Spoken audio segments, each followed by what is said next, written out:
Okay, let's talk about the women's match. I thought it was pretty good. I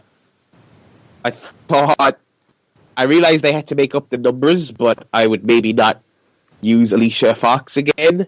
I feel like she stood out as someone who was good back when all the other women were shite, but now that they've got a really good, competent roster, even with people like Alexa Bliss who are super green, she just looks like a relic of a bygone era in there. Look, so that was one thing that stood out to me. Okay. Do you have any thoughts on the women's match, lads? I barely remember anything about this. I barely remember anything about it, to be honest. Apart from the injury angle to start off with. Yeah, Nikki Bella got fake attacked by maybe Natalya. It would have to be, because otherwise what was the point of doing it? Well, you can you feud with Carmella. It could be Carmella. And then Natalya goes, "Oh, there's no way we can do 5-on-4. It's a Survivor Series match. Inevitably, it goes to 5-on-4. God, these idiots. Maybe, unless that was intentionally stupid. Maybe it was. I mean, she's not 3 minutes. Yeah, she's not a super bright character, but yeah, like within 2 minutes of the match, there's someone gone. So Yeah. But yeah, the match was good. I thought there was some odd decisions, like Natalya beat Sasha Banks. Yeah. Like, why? To what end? Maybe they're feuding next. Well, Charlotte feuds with... Oh no, Natalya's on SmackDown, isn't she? That's the difficult thing about these matches. Like, I don't mind. Like, obviously, they're on different shows, so every pin isn't going to lead to something. But of all the people, you could have had Becky pin her, and then in a year's time have Becky be drafted and say, "Oh, by the way," I just thought that was very odd. Also, Nia Jax tapped out, which was again a little weird, given how they've been building her up on Raw as an unstoppable monster. She was submitted by a tiny Irish and it's woman. like, yeah, and they had Naomi counted out. Naomi, who you beat all the time. She couldn't take a loss. This neon dancing routine, it just doesn't work if she's a loser. I generally don't like count-out eliminations in these kind of matches anyway. Well, yeah, so it's like you either have a predisposition for or against these matches, and I'm kind of with you. You got people losing. Well, you have a whole team who's supposed to be looking out for you. If you're being counted out, as your teammates just stand by and go, "Oh no, she's gonna be counted out now."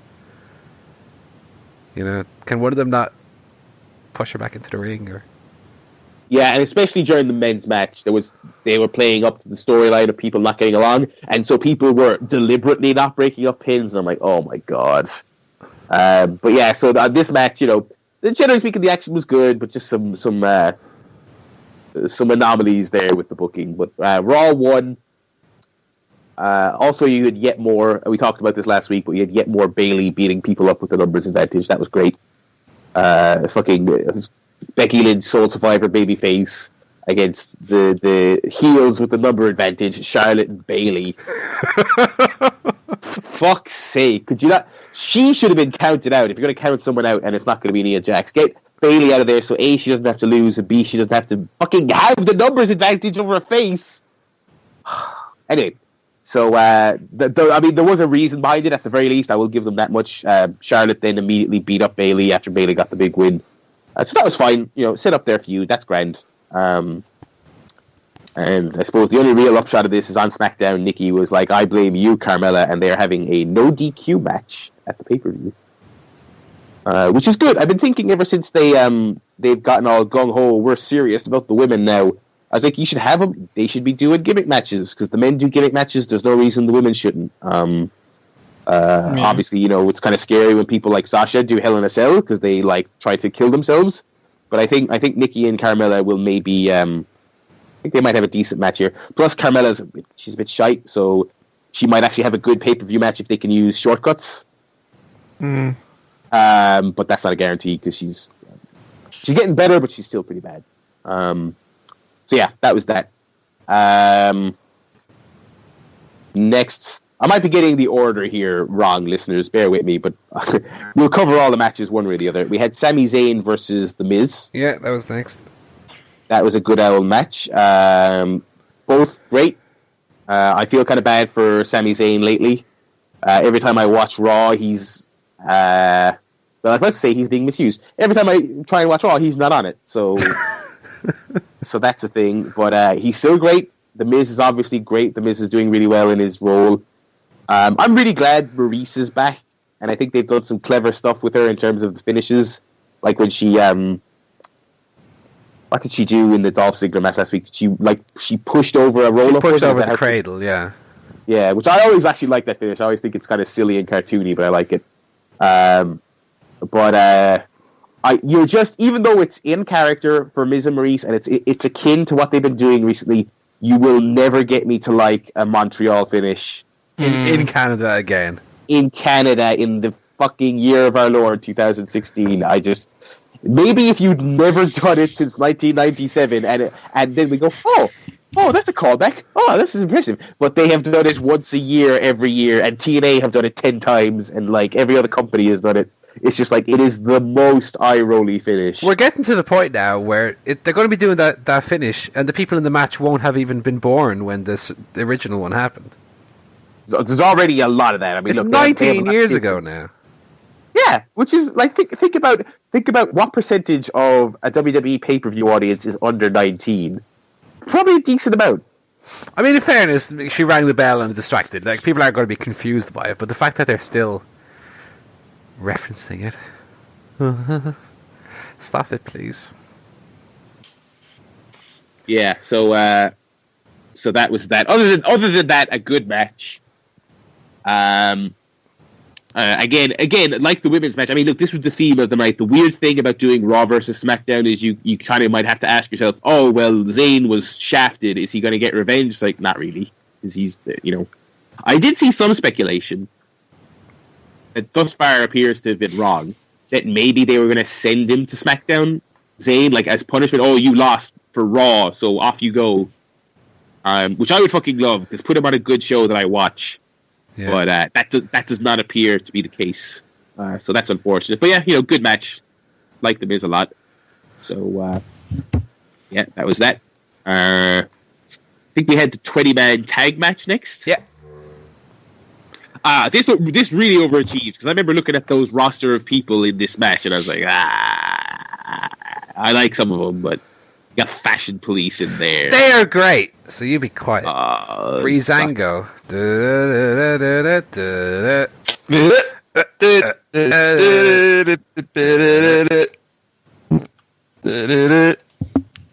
Yeah, I remember 2013. It was good.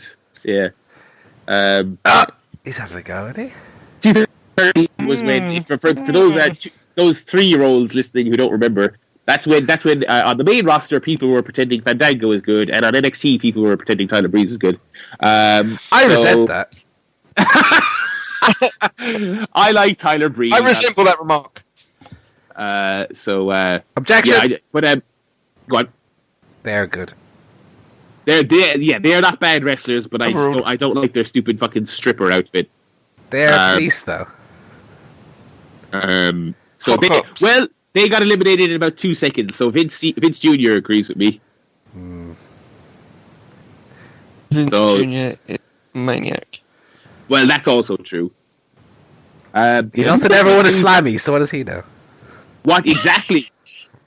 Exactly. What else was there in this match? The New Day got pinned in like 2 minutes. Yeah. And I don't believe that was referenced or followed up on in a significant way. By the Usos, right? Yes, yeah. Maybe that was just to get the Usos over because they're like a big team on SmackDown. I guess it was supposed to just be like a shock elimination. Like, what?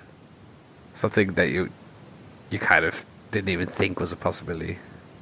Yeah, so plus I think that because the New Day are going for that record, the tag team record, maybe they're trying to instill in the audience, the New Day can be beaten. They might lose, they might lose it before the record breaks.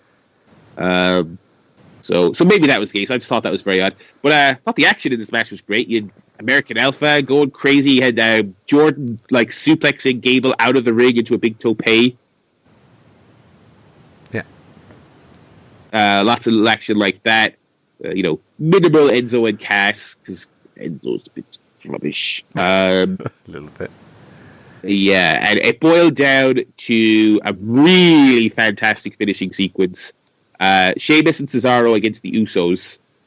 I have to say, I mean, we've enjoyed them a lot over the years, but I'm really enjoying the Usos' current run. I think the heel stuff is good. I think it's re-energized them, and they've always been great workers. And this final stretch was really fantastic. I think the Usos are great. I really like the Usos. They're brilliant. And obviously, Sheamus and Cesaro both great workers, and even though the odd couple stuff is played out, it's it's all right. I think they're doing it well. I was absolutely done with them having matches against each other, so this is at least something good. So Sheamus and Cesaro ultimately won. I think this was the match where people were like, okay, Raw's getting all the small match wins, and then SmackDown's getting the men's match. The big one. Yeah, the big one. I mean, obviously, Miz is technically a win for SmackDown, but, secondary title and what have you. Anyway, so this match was really good. Another win for Raw. Probably my favorite match of the night. I know the men's match was somewhat divisive. We'll talk about that in a moment. Before that, we had the Cruiserweights. This division. I am not sure what they want from it or expect from it or what their deal is, but all I know is that when the Cruiserweight Classic finished, felt like this was it. They were doing it right. Was a new day for Cruiserweights. It was quite literally a new day. And not just Cruiserweights in general. Do you lads remember a little guy called TJP? Who? He's dead now. No. So, I think the upshot. He's back. He's back in TNA. I think one of the sad upshots of the division being dead is that he's lost the belt, and now he's just one of the faces in those 6-man tags they do, and so thus he is completely forgotten. So, but anyway, I digress. They had a match: Kalisto and Brian Kendrick. Kalisto representing SmackDown, Kendrick representing Raw, and this, as me and Paul discussed last week, this was the one match with actual stakes. If SmackDown won, they got the title and the whole division, which basically is this is a match for 10 draft picks. Yeah. They had a match, they worked hard, and it was good. Nobody gave a shite. Including me, to be honest. I was the same, and I like both these guys. Not only have the Cruiserweights been mismanaged on Raw, but as much as we love SmackDown, Kalisto's been off the radar for 4 months. He just returned from injury 2 weeks ago. Yeah, so it's and so he's the one small guy they have to represent SmackDown, so they threw him in there. Well, actually, that's not true. They could have put Ellsworth in there. Now, that would have been a match. But yeah, they worked hard. They did a cool Spanish fly off the apron and stuff. And then, seemingly, after reading everyone's jokes about it 4 months ago, WWE literally had a big guy run in and slap the two little lads around and leave them laying in a broken mess. The old Kevin Nash spot. The old Kevin Nash spot. The old Triple H gets saved by London and Kendrick, but then beats them up anyway because they're small. And Kendrick was here again. Yeah, I was like, Jesus Christ, 10 years later, nothing's changed. But yeah, so the match was just ruled and no contest. They tried to explain in a backstage vignette, this is the character of Baron Corbin's logic. Kalisto is small and annoying, so I don't want more small and annoying people on SmackDown. Oh, that's logical. I didn't quite he called him. He's like a little what's he called him, a gnat or a fly or some shit like that. And he's like, we don't need more of those. I mean, that is the weakest motivation ever. Also, do you know why Shane McMahon was in the men's match? Because Baron Corbin was on the team, but he got hurt and wasn't cleared to wrestle at Survivor Series. Yeah. He didn't limp. He didn't have a cast on. Yeah. He just came out and just beat people up. And they even had a segment where Daniel Bryan quizzed him about why he did it, which is what I was referring to. And at no point did Daniel Bryan saying, "Were you faking?" Or were you? It's like, no, it doesn't matter why he wasn't in the match. Did That's Baron not Corbin important. even make reference to, well, you took me out of the match, so this is kind of Nope. your... No. Not on SmackDown either, so it just didn't matter. So this was shite on all fronts. The Cruiserweights continued to languish on Raw.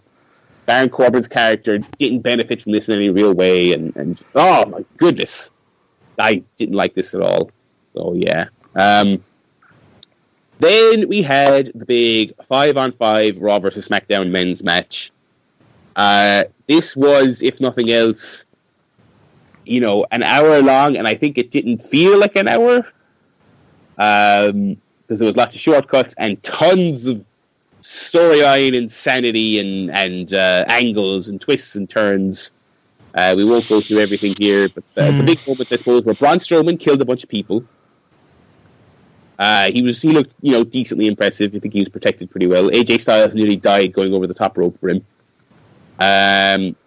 Dean Ambrose and AJ Styles couldn't keep on the same page, which is always a very played out and uninteresting story, but I guess it's the one they were going for. So they turned on each other, and then Braun pinned Dean, and AJ just looked at it while it was happening, didn't break it up.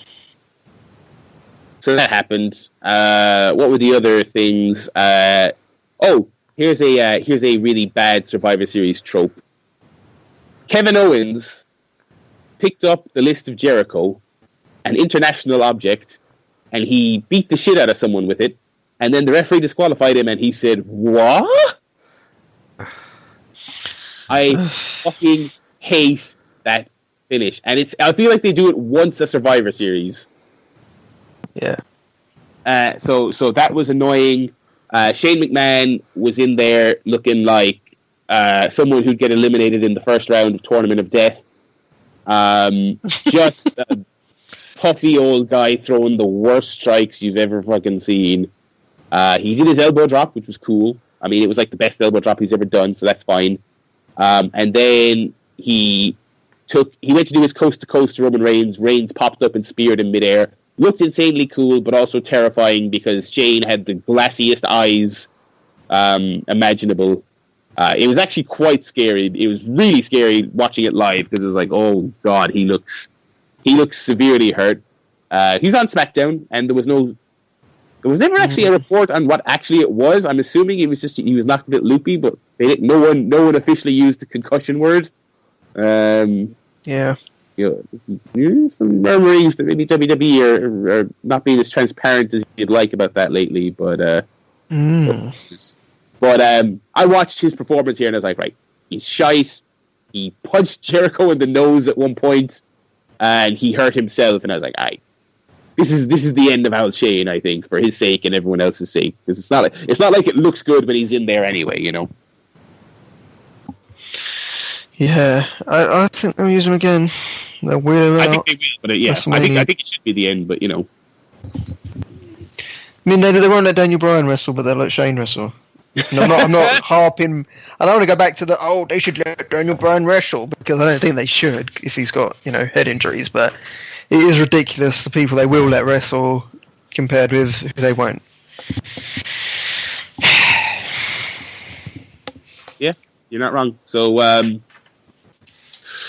what else was there? Oh, are you like me and you hate that disqualification spot in Survivor Series matches? Well, I've got good news for you. In the very same match, Dean Ambrose ran out and decided to inexplicably help the Raw team because he hated AJ Styles, and that for some reason wasn't a DQ. He beat up AJ after he was eliminated, and the one cool thing to come of it was they did a Shield reunion spot where Dean Ambrose, along with Roman Reigns and Seth Rollins, who were on Team Raw, they did the triple powerbomb through the table to AJ, leading to AJ's elimination. That was a cool spot, but I hate how they doubled down, tripled down on the notion that Dean doesn't give a fuck about SmackDown as an entity, despite the fact that the entire premise of this show was that everyone should care about their brand as an entity. So, and then Luke Harper also ran in on this match, and it was not a disqualification. So if you were a stickler for details, this match sucked, and it's kind of why I didn't really like it. But it boiled down to Orton and Wyatt being the sole survivors. The big finishing spot being Orton pushing Wyatt out of the way to take a Roman Reigns spear. And so it seems like this is not a fake out, he's really a babyface thing, or maybe they're just going really silly with it. But this appears for the time being that Randy Orton is in the Wyatt family for realsies. Well, remember, he had lights on his eyes that one time. Maybe he's a robot. He's a host. The real Randy Orton is in a suitcase somewhere, and he's got a little robot on, doing his deeds. Right? So the action in this match was great, but yeah, I did not like the. I thought there was some too much silliness, too much logical jumps. Just not if you're a stickler for the details, like I said, this one was no good. So was that it until the main event? It was main event. Alrighty, so then the main event was Goldberg and Lesnar, and I mean, at this stage, I'm sure you've heard all the debating and the arguing and the yelling. To me, I guess I don't necessarily think that it should have been a young guy to beat Brock, because I can totally 100% understand that Goldberg was like way more popular than even I was expecting.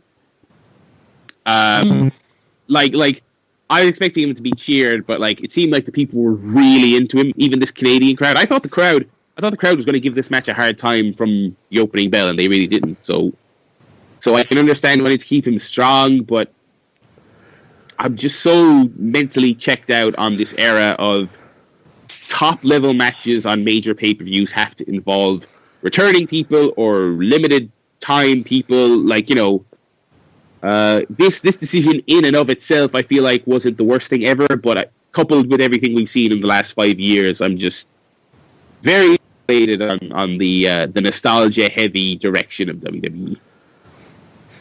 Mm-hmm. I quite liked it. Oh. We've spoken in the past, episodes about how Goldberg, we don't really give a shit about Goldberg. I was happy to see them actually, use Goldberg as they did when he was at his hottest back in '98, rather than like his entire run in 2003. He was putting these super long matches that he didn't even win all of them, and then this time they're like, okay, lads, how do you make Goldberg work?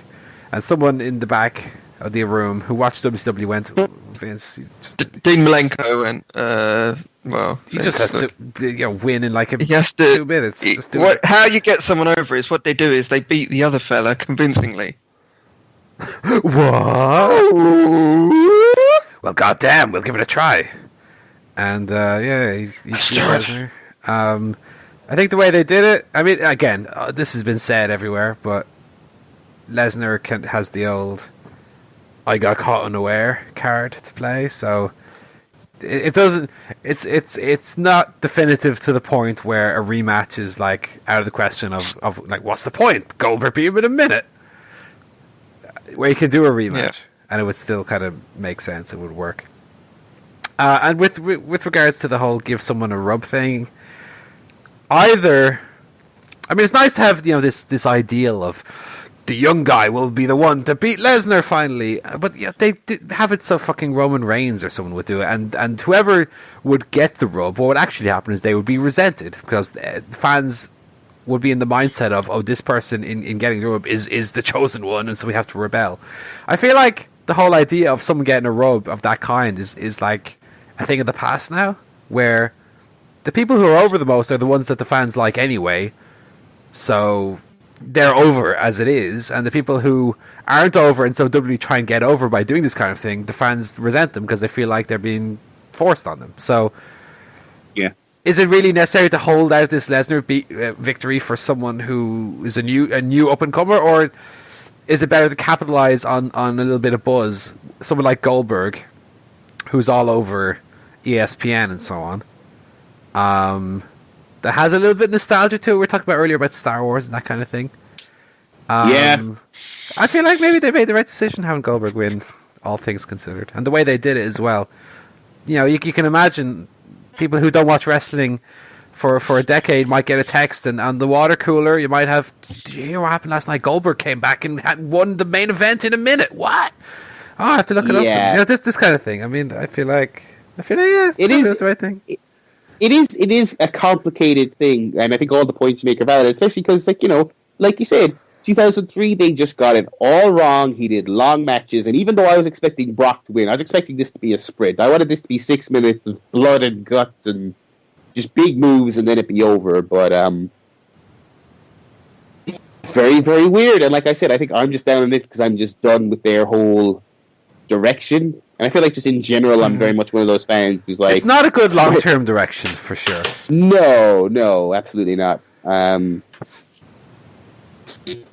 think part of what I just like about it is the straw that broke the camel's back, because it's like, you know, everyone was like, well, we'll let it play out when Triple H beats CM Punk, and then Triple H and Kevin Nash main event, and then Triple H beats Brock Lesnar, and then Brock Lesnar beats CM Punk, and then, you know, Undertaker beats Wyatt, and CM Punk as well, like, and CM Punk as well. It's like all these prospects have lost the older dudes, and each individual, some of the individual ones, like especially Punk, because he was a heel for like the Undertaker stuff, so that was fine, and that was before the streak was broken. So you said, so you told yourself, you know, it's fine. If anything, it's good. You know, he's a heel, he shouldn't win.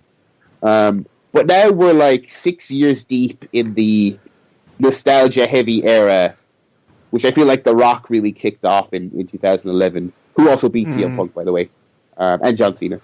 And it's just like, it does feel like the straw that broke the camel's back, because let's look at the people that have beaten Brock Lesnar since he's been back. Number 1, Triple H. Number 2, John Cena. Number 3, The Undertaker. Number 4, Goldberg. Everyone born in the 1960s. And let's look at the people who Brock Lesnar has actually beaten since he's been back. Like Kofi Kingston, CM Punk, Brock Lesnar, Luke Harper, like Dean Ambrose, Seth Rollins. Like, he has also beaten some of the older guys, which is fine, but no one knew, with the exception of John Cena, who's fucking nearly 40. That's the closest thing to new. Randy Orton. He beat Randy Orton as well. Like, he has not remotely elevated anyone young who he's come into contact with. Young, obviously, there being like wrestling terms young, is not a big star from 10 years ago. So again, are any of those individual matches a big deal? No, but we're now so deep in this era when we think we need to start asking ourselves, look, what are we getting out of this? Some people have resigned themselves to the fact that, hey, this is WWE's business model from now until the end of time.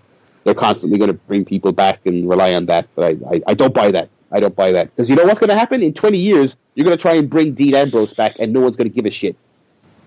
Or like, a small fraction of people will give a shit, but, you know, Joe.ie isn't going to be talking about Dean Ambrose coming back in 20 years because he's not a big star now, you know.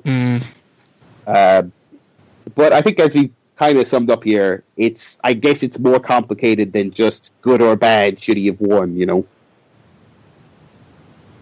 Yeah. Lots of moving parts. So that was yeah. Weird show. Tough to sum up. Yeah, overall, I wouldn't say bad show because there were a couple of good matches, but on the other hand, disappointing in some ways, or just kind of sums up the overall problems with WWE at the moment. So, yeah, Survivor Series is always a weird show. I feel like because these matches are just so weird. You know, it's yeah, but yeah, that's Survivor Series. They confirmed. Oh no, we talked about that last week. The whole Big Four all having an NXT show. Talked about that. So I suppose the big news coming out of this was that the reason that Goldberg won is that he is not one and done. No. And to be fair, to just reopen our Goldberg conversation again, if he was open to doing another match and they just found that out within the last week or so leading up to the show, then yeah, he should have won. If you're going to keep him around, don't beat him straight away. I mean, they made that mistake with Brock 4 years ago, beating him immediately when they brought him back. They've at least learned from that lesson. So he's back. The official story is he has a figure that it'll cost, per match, and so long as Vince is happy to do that, they will do a match, and they're going match by match basis. So he is in the Rumble, actually in the Rumble match. Remember when I predicted he came back to lose to Triple H at WrestleMania? Wait a minute. Oh, it's on, brother. Well, Triple H doesn't have a match. Oh no! That is the main event, Goldberg. You're in the main. Goldberg's like, I want 2.5 million. Also, I want to be in the main event. Here's 1.8 million, and the other 0.7. You're wrestling Triple H. That's worth $0.7 million. Yes, he makes you look like $1 million, mate. He makes you look like $1 million. So basically, you're coming out with 2.7, Goldberg. Look. If I was to give you any more, you'd be robbing me blind. So he is in the Rumble, and most are speculating WrestleMania.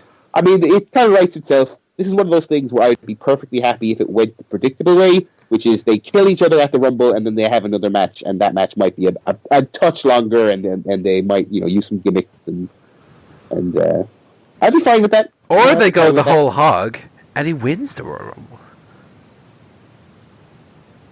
Rumble. Can he be trusted to be in there? I suppose he could win number 30. Why not? Right. Also, somewhat underreported aspect of this story. The Royal Rumble is in a 60,000 seat stadium. Yeah. It's in the same building. It's in Texas. It's in the building they had the 97 one, was it? Yeah. So 20 years later. So that's actually probably quite a huge facet of this story is, can they sell 60,000 tickets with Dean Ambrose? And I keep picking on Dean Ambrose, I'm sorry. Because he's a fucking jabroni, that's why. It's because you know what? It's because he is a jabroni masquerading as a top star. I mean, and I like Dean Ambrose, but that is the reality of the situation. Likewise, I mean, AJ Styles is a bit better, but Seth Rollins and Kevin Owens, these are all excellent wrestlers, but these are not stars. These are people. The WrestleMania brand gets 70, 80, 90, 100,000 people. So I think that's a huge part of why they were desperate for Goldberg. So, so 60,000 seat building, Goldberg's in there. Most people would guess Brock is either in the Rumble or maybe he'll get a title match. Do you remember what happened in Goldberg's last appearance in 2004? Goldberg was in the Royal Rumble as number 30 until Lesnar interfered, executed an F5, and he was eliminated. Oh, yes, I do remember this, actually, yeah. There you go. So, same thing again. Wrestling is cyclical. And then Goldberg cost him the title against Eddie, and then Brock cried about it on SmackDown and said, "Give me Goldberg!" I hope that happens again as well.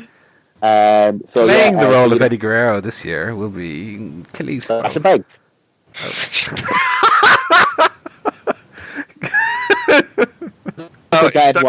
If WWE's been watching Lucha Underground. There you go. Sexy Stars champion, hello. Sasha yeah, capitalize on this.